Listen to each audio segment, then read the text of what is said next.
In today's video I'm gonna show how I've built a Volkswagen Lupo in Spin Champion scale. Let's go! Immediately I have started with the base of the car. If you have never heard of Lupo before, think of it as a mini Volkswagen Polo. Although the Lupo was built on modified Polo 3 platform, it is still an interesting piece of Volkswagen history in early 2000s.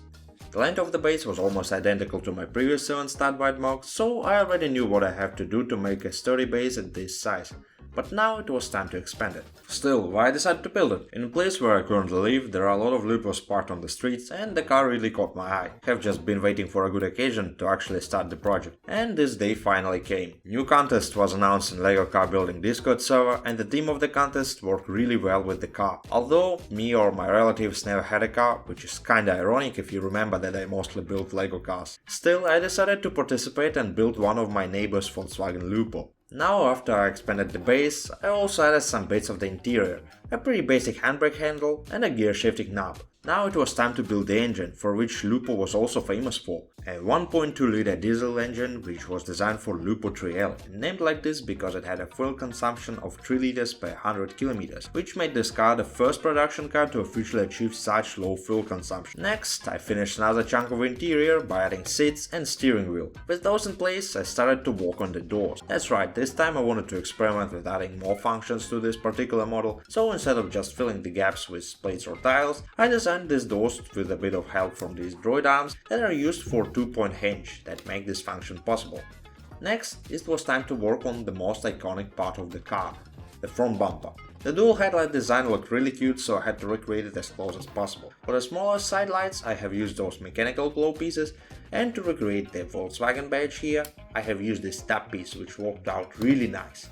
Next, I quickly built and added a hood, which is also functional, so you can also open it to reveal engine details I did earlier in this video. Now it was time to move to the rear of the car. For me it was the hardest part to figure out because of how thin it should be.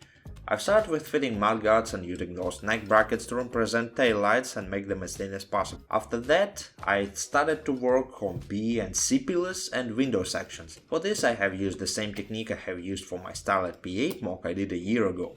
I also managed to make the windows with transparent pieces, which elevated the looks of the model even further. After that, I assembled the roof and connected it to the model. The roof was designed to have only one connection point, so it could be easily removed if you ever need access to the interior. But we are not finished yet. Now we had to add the wheels, for which I have used a very interesting techniques. By placing these wheel holder plates upside down, I have created a little bit of extra clearance between the mudguard and the wheel to make the mudguard appear bigger than it is. As for the rims, I've partnered with Brick the Brick, and he created these custom city-sized rims that represent one of the factory available ones for Lupo. If you're interested in custom rim designs for your Speed Champions mocks, you should definitely visit his website and order something. But for now, let's see the finished model. The model is built with using almost 400 pieces, which is as much as in some medium-sized Technic sets. Still, I've managed to implement even more functions than in some of these sets, which I'm really proud of. It was also my first time building a car with using lime color, which I think looks really nice despite how inconsistent this color can be sometimes. In the end, I really like how the model turned out, and it is definitely another great addition to my growing collection of cars. Also, if you're interested in how well it did in the contest, it got first place, and I must say thanks for organizers and judges for such a nice contest and for extra motivation to finish this project.